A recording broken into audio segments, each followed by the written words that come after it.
Hey guys, what's up? It's me, Thomas. Today we're back here with Nostalgia Critic, and I know, been a long time, but I figure I'd try to get back into it again.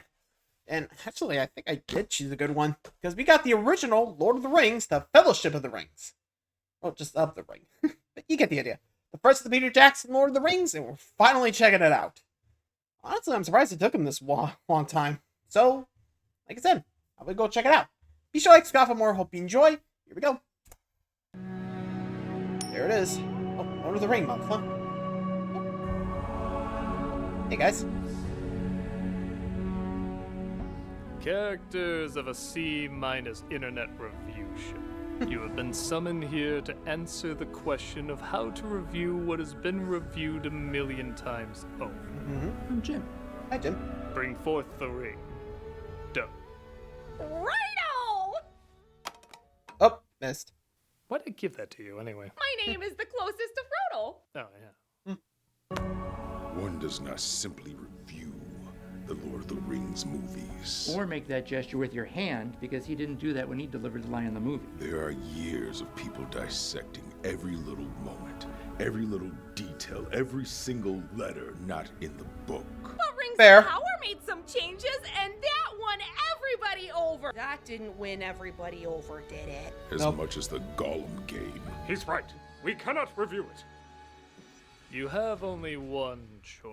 Wait, why was the camera tracking in on me like that? We shot like 80 hours of footage. Feel lucky that our lines are even in order. Agreed. Sometimes we basically edit to the same shot. Like, see? We have to figure out how to review this in a unique way. What about satirizing the movie? Nobody's ever done that. Do you watch anything? Nope. How about a clipless review? Yeah, that'll work out great with Mr. Chronic Fatigue over here. Like so. Almond milk. We can't have just a straightforward review. When is We the need last to do time he did a something clipless unique. review? I gotta look that up. You think you're the one to do it. I'm out of coffee, and that makes me angry. In the last shot, I was standing, so why am I standing again? I don't know, you tell me. I'll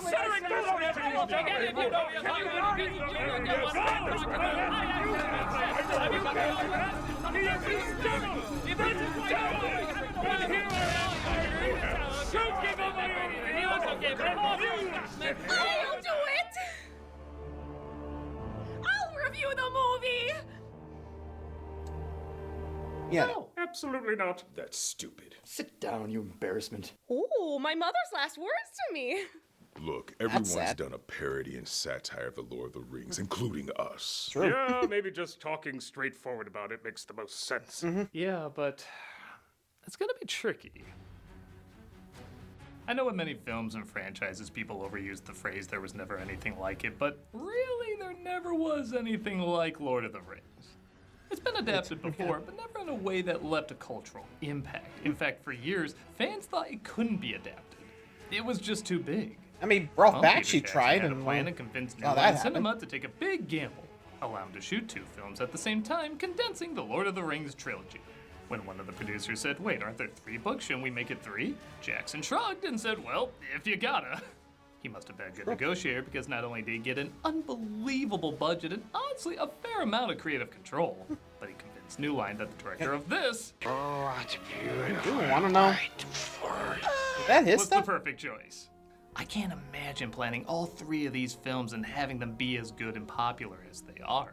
It took something that was celebrated mainly in just geek takes culture planning and and book a clubs couple and strokes turned of luck. into a worldwide phenomenon.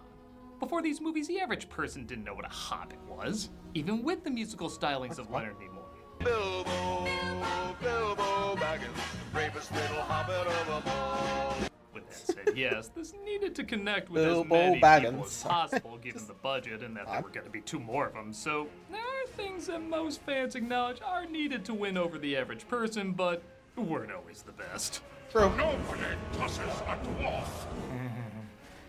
It's going to be difficult to sum up why these incredibly long films made such a huge impact, but we have a whole month dedicated to it, so we're going to give it a try. And because there's so much The movie to memes, discuss, the best way to go about it is to just discuss it. Why not? Wait, then why did we do a parody sketch in the opening? Well, this isn't a sketch. This is just us talking. No, we're clearly all characters. I'm not a character. True.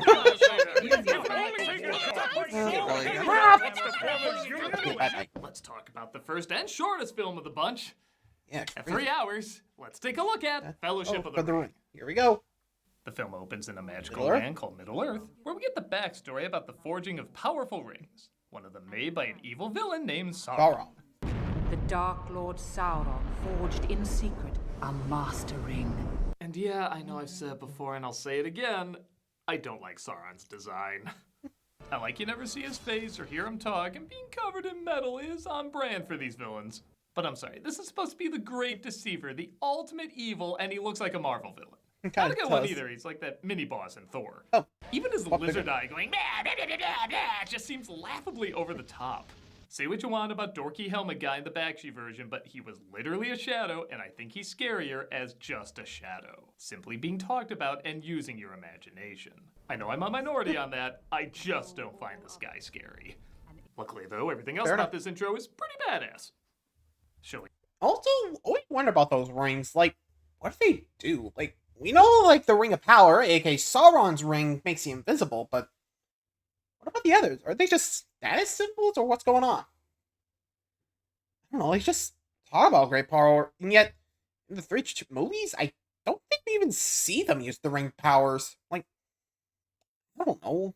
Could be status stuff? I don't know.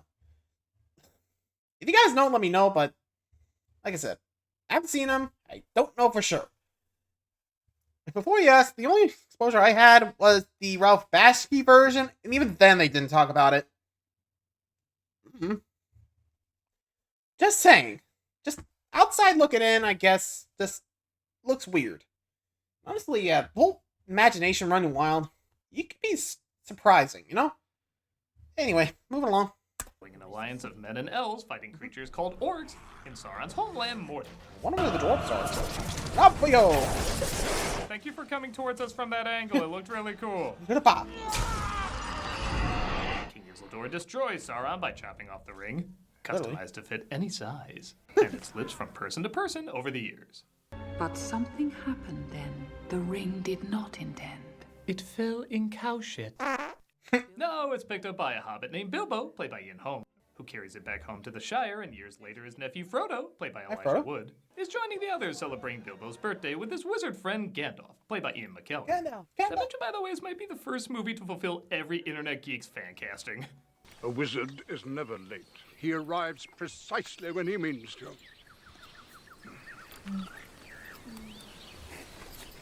I've seen who can hold a fart the longest. What are we doing?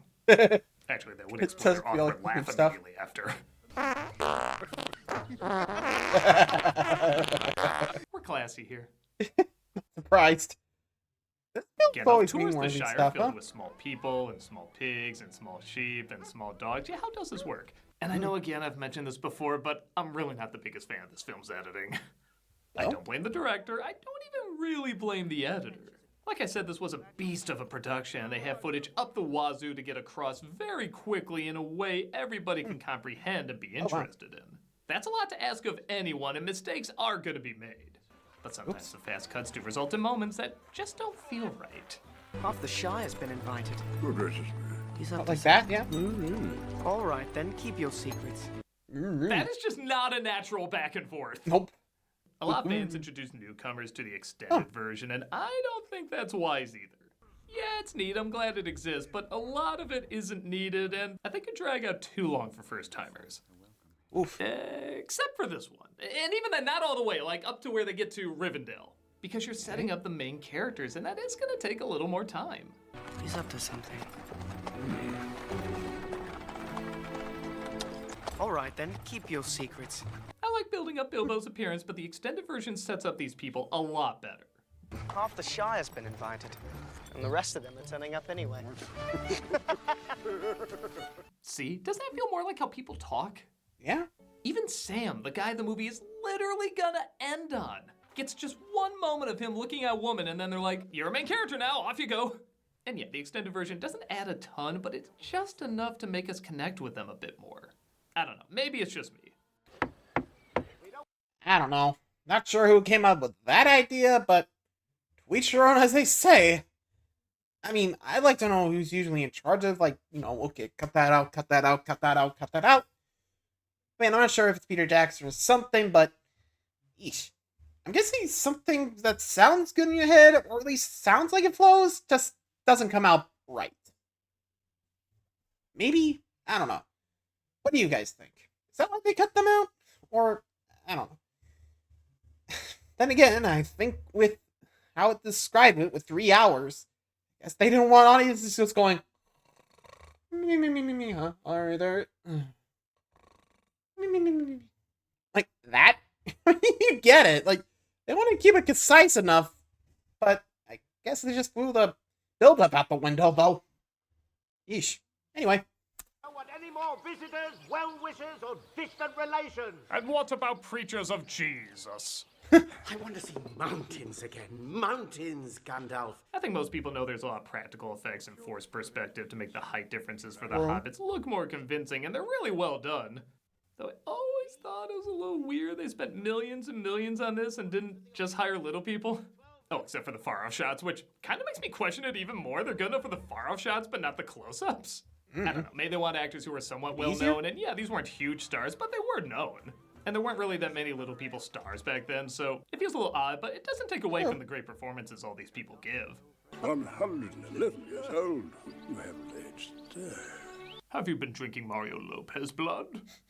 They throw a big party complete with Mary Poppins fireworks. Oh!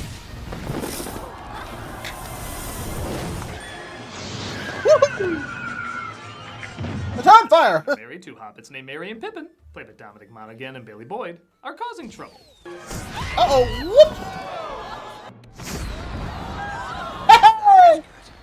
Let's get another one. We like to thank yes director Blake Edwards for shooting that scene.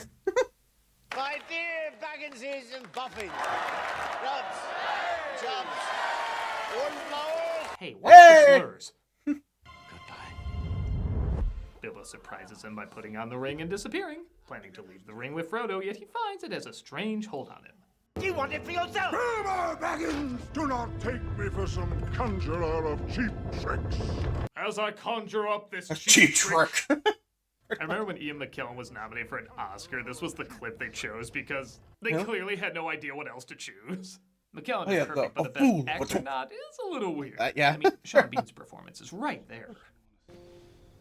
Keep it secret. Keep it safe. Gandalf thinks there's more to this ring than he first thought, so he ventures out to do some research, leading to one of the cooler shots in the movie. We see a giant tower in Mordor. Holy smokes, that thing is huge, but then in the same shot, it's shown that's just part of another tower that's literally so big you can't see the top of it. That's a clever reveal.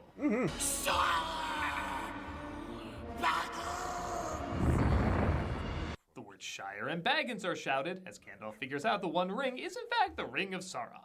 Uh-oh. Is it secret? Is it safe? Great callback Yeah, to that just awkward creepy. shot you got before. It's Yeah, I secret. don't know what's up with It's the a weird safe. close-ups in this. For 60 years, the ring lay quiet in Bilbo's keeping. Gandalf reveals this is the One Ring to rule them all, and in the wrong hands, Sauron could return. His life force is bound to the ring, and the ring survived. Sad to say, this is another moment where the pacing's Fair. a little off.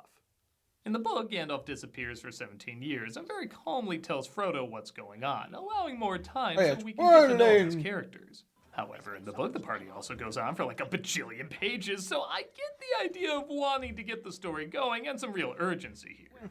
The issue is, the tone really goes back and forth. Ooh, gotta hide, shit's getting real. You know, some tease sounds nice, there's no rush. Wait, they heard Shire Baggins. I'm Shire Baggins, we gotta move, we gotta go! Oh, Frodo, your first day of school. Let's take a second to really admire this moment. What was that? Get down! Dude, Get get down! back and forth for me. Yeah, sounds What did old Samwise Gamgee? Like I mentioned before, Sam was eavesdropping, so Gandalf says he should go with Frodo on his journey. He says he'll meet with him at an inn after he consults with the head of his order, Saruman, played by Christopher Hey, Lee. Saruman. And you'll be surprised to discover a guy with this appearance who lives in this place is amazingly a bad guy. Against the power of Mordor, there can be no victory. You must join with Sauron. But didn't you say on Charlie Rose I'm never a Sauron guy? I think it's okay. The last guy who was in my spot turned out great. They have themselves a wizard's duel. I win! I win! Which is pretty cool, even if the scene is a little silly. Gave you the chance of aiding me. Whee! Whee! Cut back to Sam and Frodo, who bump into Merry and Pippin. A shortcut. Shortcut to what? Mushrooms! I love that stuff. It makes me feel like I'm on a suburban couch just looking at the ceiling. What a trip. Shrooms! Oh, Death Rider. The 9 rings made for men have been corrupted by Sauron, though, and are now the Black Riders, who are about as perfectly intimidating as you can get. They're unstoppable, magically powerful killing machines, except when it comes to water. Come on, guys, break the stereotype Black Riders don't swim. What business brings you to Not that. We wish to stay at the inn. Our business is our own. After passing by the director's cameo, What's up, Doc? You with a sideshow around here? they expect to meet up with Gandalf, but he's not been seen for months. They're approached by a ranger named Strider, played by Viggo Mortensen, whose introduction, again, is slightly the victim of odd editing. Are you frightened? Yes. Not nearly frightened enough. He says the hobbit should be more scared as something terrible is hunting them. Okay, good night. Night-night. Now, don't get me wrong, making it look like the Black Riders kill them is a good fake-out.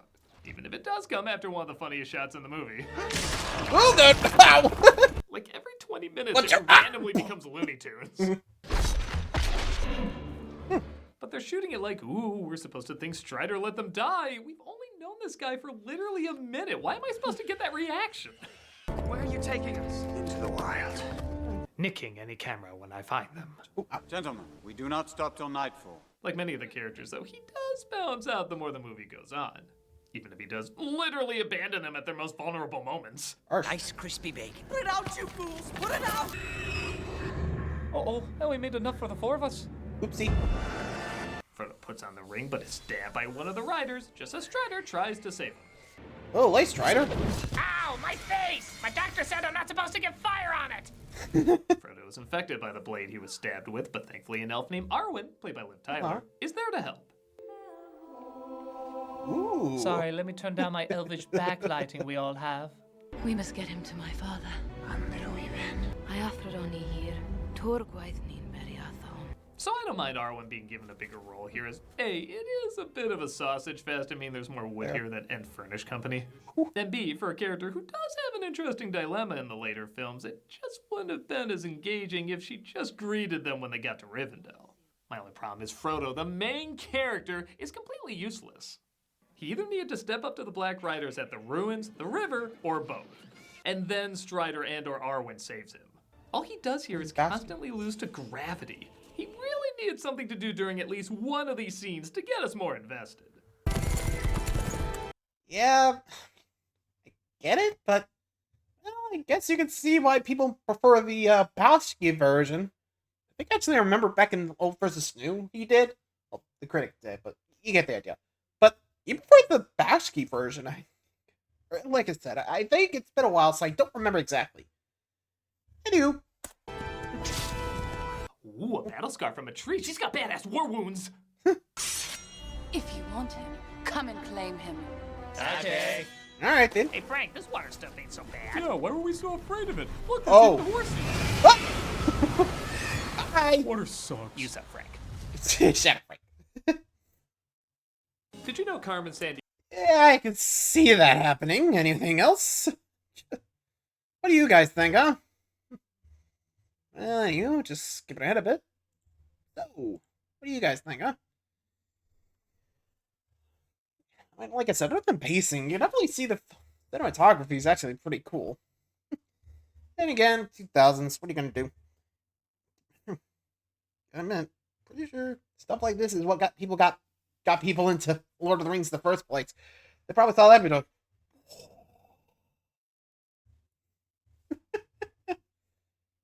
anyway, moving along. Sorry, that's good.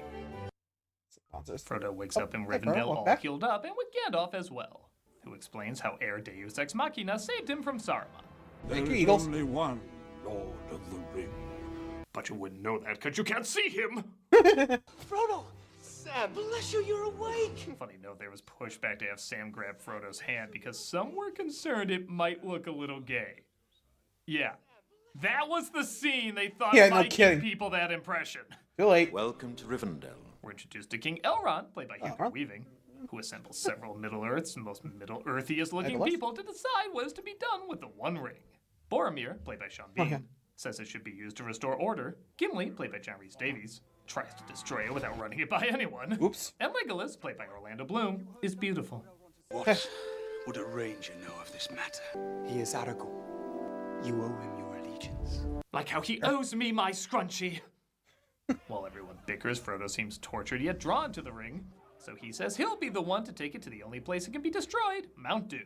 Yep. But nobody knew a guy who lived in a place called Mount Doom was bad. Its name is Doom! Let me go! My sword. And you have my bow. And my axe. Here's my sword. Here's my bow. Here's my axe. Bye. Bye-bye. Frodo's not going anywhere without me. Sam, Merry, and Pippin say they're coming too, and I smell a title drop. 9 companions. You shall be the Fellowship of the Ring. Bada-boom. I love the look he gives, like, yeah, I'm proud of that. Yeah, all the movies do this. There is only one Lord of the Ring. You shall be the Fellowship of the Ring. The union of the two towers. Authority is not given to you to deny the return of the king. Which is ironic because Tolkien didn't like splitting it up into 3 books or the titles they were given. Hell, he said Return of the King basically gave away the ending. Where you on that one, spoiler culture? Oops. So light, yeah. Made by the elves, you know. While talking with Bilbo, who now lives in Rivendell, he finds he's once again drawn to his old friend. To hold it again one last time. Oh, no. Oh, jeez. Oh. So yeah, as you may have noticed, there are moments in this trilogy that are a little too over the top. The book keeps it vague, like this could be how Frodo sees him looking similar to Gollum, but the movie does take some scenes a little too literally. I will say though, this is a 3-hour wait, movie, you didn't and see scenes like this and Galadriel Gollum going at raw that from point, right? Stargate do I missed wake something. the audience up a bit. So even though it's a little much, I do understand A why. little cartoony, but still. Ah! They do their Avengers trailer shot and make their way to Mordor. When Saruman uses his magic to block their path, they make their way through the mines of Moria, where Gimli's cousin resides. Speak, friend, and enter. What do you suppose that? If you are a friend, you speak the password and the doors will open. Walt sent me. QWERTY? 12345. Password. Password 1. Password 12345. Open sesame? Frodo finally does something and figures out you literally speak the word friend in Elvish to open the door. However, not only do they find everyone inside is dead, but a monster is stopping them from going the other way. Kraken. We now have but one choice. This Adobe lighting effect. Don't worry, it'll be the last time anyone botches the lighting in these movies. There's something down there. It's Gollum. But it looks like Gollum, a creature whose life was destroyed by the ring, is following them. It's a pity Bilbo didn't kill him when he had the chance. It was pity that stayed Bilbo's hand. Pity was the name of one of the dwarves who tripped and injured Bilbo's killing hand. Oops. As they venture forth, they discover Gimli's cousin is dead, and yeah, I know I'm repeating myself again and again, but I like the original reaction more of just Gimli tilting his hat over his eyes and walking away. This kind of feels like that cry from the show Intervention.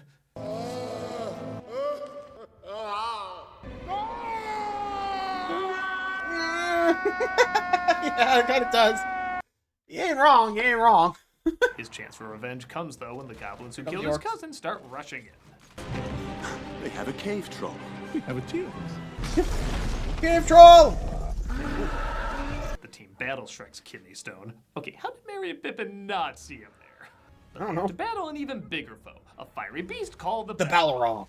Dark fire will not avail you. Flame of Udun! The Balrog looks good, but I will say, I wish they mixed CG with something that was actually there, like a puppet or stop motion or something. He looks just a little too much like a World of Warcraft boss. It does, but... Here we go. Thanks, every teacher in high school. Gandalf defeats the Balrog, but the Balrog pulls him down with it. They stop the hobbits from helping him due to the literal nothing shooting at them right now. True. And Gandalf falls to his death. Fly, you fools! Oh no! This tears the team apart, but they do manage to make their way to Lothlorien, where Galadriel, played by Cate Blanchett, is waiting. Our heroes grieve for their fallen hero, if that's what you can call this weird line delivery. What do they say about him? I have not the heart to tell you. For me, the grief is still too near. Wow. You said that like your Amazon package is coming a day late. While Frodo looks into the fountain that shows... Honestly, ouch. I mean, they didn't really do much. You could just try to grab him, but you didn't. He was like, no, you gotta go. Fuck the old man. I mean, harsh. I mean, that's what they basically did. Just let Gandalf fall. I mean, even I can't tell if he was just like, already got let go or something else. You could have tried to get him. Like, there was literally nothing coming. I think they have room. Anyway.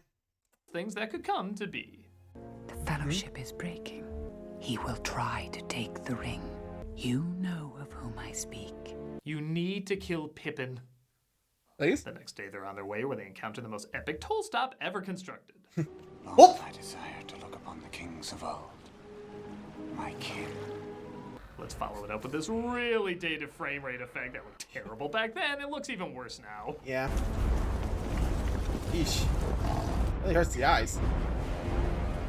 The ironic thing is, for all my complaining there's too much cut out of this, you could completely cut that moment and not miss a thing. Sometimes this movie does get a little drunk on its self-importance. Like that? Other times, though, they represent it perfect. I'm really not kidding when I say I'm shocked Ian McKellen got an Oscar nod, but not Sean Bean.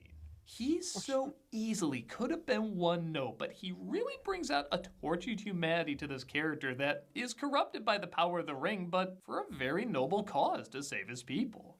To let that fear drive us to destroy what hope we have. I ask only for the strength to defend my people.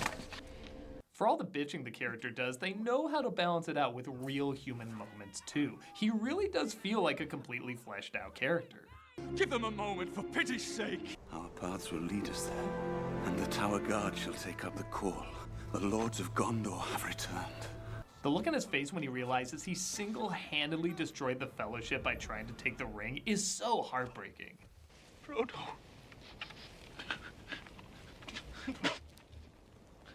Trying to laugh. This was really more of a Faramir move. Aragorn as well sees he's tempted by the ring and fears, because of his family blood, that he'll eventually take it too. So he lets Frodo go alone just as the Orcai, or plus if you will, attack. What's he doing? He's leaving. Despite the book ending a little earlier, they do a good job wrapping this all up as the climax. True. Watch. Everybody's given a good moment to go out on, as well as a decent to be continued. With once again Boromir being the most powerful. Oof. Bye, Boromir. Once again, characters that die. Song, even if it's called the feisty little pincushion. Bye-bye. Aragorn fights off Boromir's killer and says he'll do his best to not let their kingdom fall. And goddamn, not only is this performance great, but it's one of the few times where the makeup really gives the impression this guy is taking his last breath. I swear to you, I will not let our people fail. Our people. Oh my god, Aragorn killed Boromir! No. Sam is the only one to find Frodo and swears to stand by him, literally risking death in doing so. I made a promise, Mr. Frodo. Don't you leave him, Samwise Gamgee. I also don't think it's an accident Sam quotes the promise Gandalf had him make just as Frodo was thinking of his own words of wisdom from him. It shows how dedicated they are not only to each other, but also to his memory. Their bond is so strong that Aragorn decides to let them go and take what's left of the Fellowship to save Merry and Pippin. The Fellowship has failed. Not if we hold true to each other. Don't touch me. Let us hunt Get your hand off. It ends with Sam and Frodo looking over the perilous journey that lies ahead of them. I'm glad you're with me. You know, Mr. Frodo, what do you say we chuck it in that puddle and tell everyone we traveled all the way? You read my mind, Sam. That works. And that was the Fellowship of the Ring. I have issues like any Tolkien fan is going to, but it's still a pretty damn impressive accomplishment. Sure, considering the time period. The problems I have, I do excuse a little more because you could argue it's a proof of concept film. For something this grand and expensive and building up 2 more installments, you needed something that could reach the majority of people, yet still stay true to what the source material was. And I think this film not only does that, but it does succeed it. I didn't even have a chance to talk about the stellar cinematography, the combination of practical and CG effects, and the unbelievable music. Every shot is impressive, the scale models look incredible, and just about everything has a musical theme that sounds like something right out of an epic opera. For the little nitpicks I have, it makes up for it in the grand presentation and, as you probably know, the amazing installments to follow. For Lord of the Rings month is just beginning, and the best is yet to come. True. I'm a nostalgia critic, and let's see if they're done bickering out there. All right, everybody, stop your bickering. Guys? Where'd they go? Dear Nostalgia Critic, we got bored and did something else. It's time to realize we have a life outside of you. You literally don't. You were made for the show. I know you think we literally don't, as we were made for the show, but that's why we're gonna be in a few Cinema Snob episodes. Cinema Snob! I lost interest. And you just proved their point.